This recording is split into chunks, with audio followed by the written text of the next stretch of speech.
بسم اللہ الرحمن الرحیم۔ السلام علیکم۔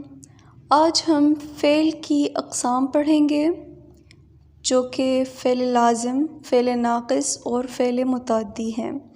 تو اس سے قبل ہم فعل کو سمجھنے کی کوشش کریں گے کہ فعل کیا ہوتا ہے۔ تو فعل جس سے کسی شے کا ہونا یا کرنا ظاہر ہوتا ہے، جیسے بس روانہ ہوئی۔ اب اس میں جو بس ہے یہ تو اسم ہے، لیکن یہ جو روانگی کا کام ہے، روانہ ہونا ہے، یہ فعل ہے جو کہ ہو رہا ہے۔ علیزے نے کتاب پڑھی۔ اب علیزے اسم ہے، جو فعل ہے، جو اس میں کام ہو رہا ہے وہ کتاب پڑھنا ہے۔ تو کتاب پڑھنا یہ فعل ہے۔ اب جو اس کی اقسام ہے اس کی جانب آتے ہیں۔ تو سب سے پہلے ہمارے پاس ہے فعل ناقص، وہ فعل جو فعل کے علاوہ کسی اسم یا صفت کے بغیر بات مکمل نہ کر سکے۔ مطلب کہ اس میں فعل ہو لیکن ابھی مثالوں سے آپ کو واضح ہوگا، جو اسم یا صفت کے بغیر بات مکمل نہ کر سکے۔ یا اس کی تعریف یوں بھی ہو سکتی ہے کہ وہ فعل جو نہ فاعل پر اثر ڈالے اور نہ مفعول پر، اس سے صرف کام کا ہونا ظاہر ہو۔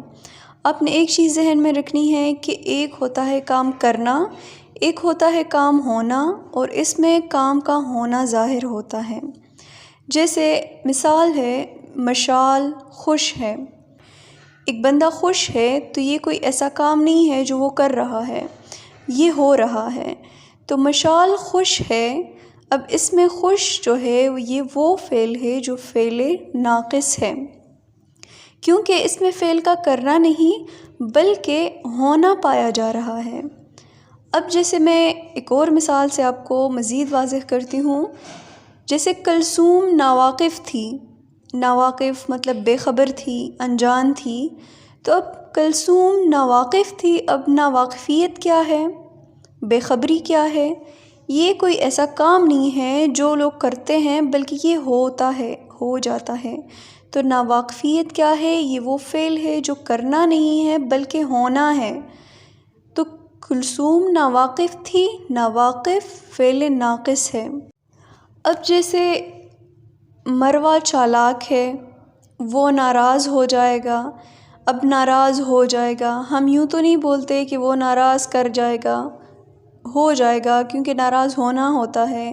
یہ وہ فعل ہے جو ہوتا ہے، جو کرنے والا نہیں ہے، ہونے والا فعل ہے۔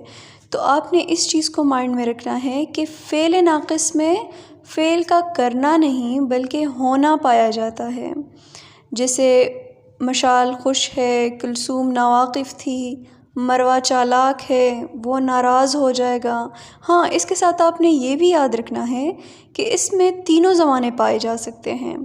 جیسے زمانہ ماضی کی بات ہم کرتے ہیں کہ مشال خوش تھی، ایسے بھی کہہ سکتے ہیں، یا میں کہتی ہوں مشال خوش ہے، ایسے بھی بول سکتی ہوں، یا میں کہوں کہ مشال خوش ہو جائے گی۔ مطلب کہ تینوں زمانوں کے حوالے سے میں اس کو لا سکتی ہوں۔ فعل کی ہمارے پاس جو دوسری قسم ہے فعل لازم، وہ فعل جو صرف فاعل کے ساتھ مل کر جملہ مکمل کرے۔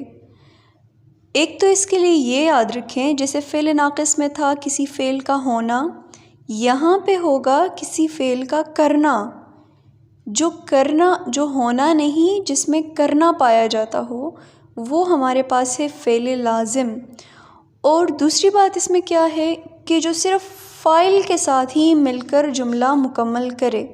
مطلب کہ بعض جملے ایسے ہوتے ہیں جن کے ساتھ مفعول یعنی جس پہ کام کیا جائے وہ نہ لگایا جائے تو جملہ سمجھ میں نہیں آتا، لیکن ایسے جملے جس کے ساتھ صرف فاعل ہی لگا دے اور کام چل جاتا ہے، سمجھ میں آ جاتا ہے۔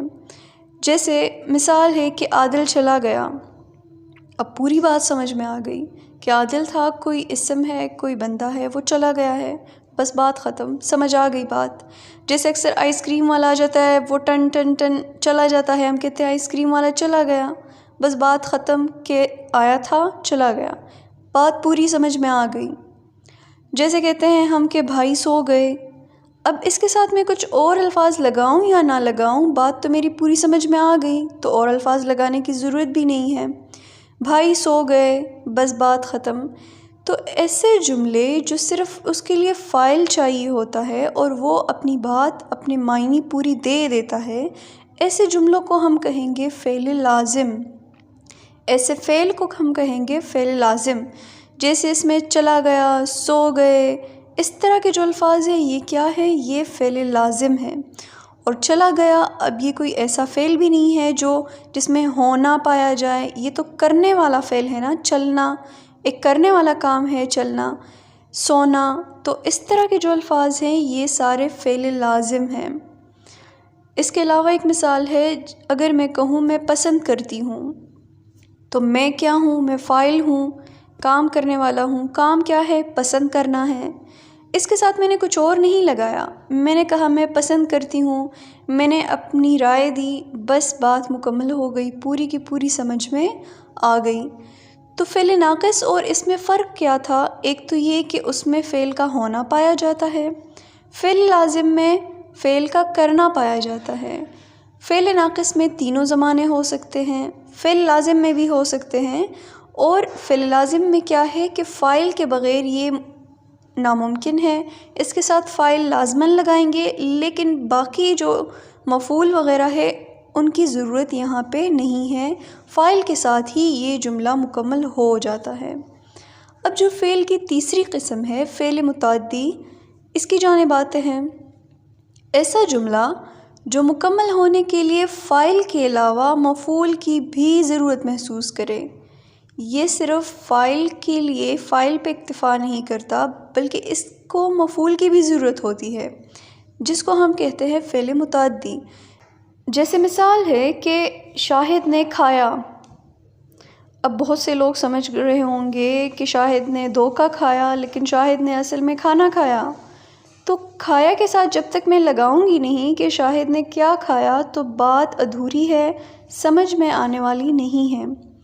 شاہد نے کھایا یہ ایک ادھورا جملہ ہے۔ اگر میں کہوں شاہد نے کھانا کھایا، تو کھانا کھانے والا جو فعل ہے یہ کیا ہے؟ فعل متعدی ہے، کیونکہ اس سے پوری کی پوری بات سمجھ میں آ گئی۔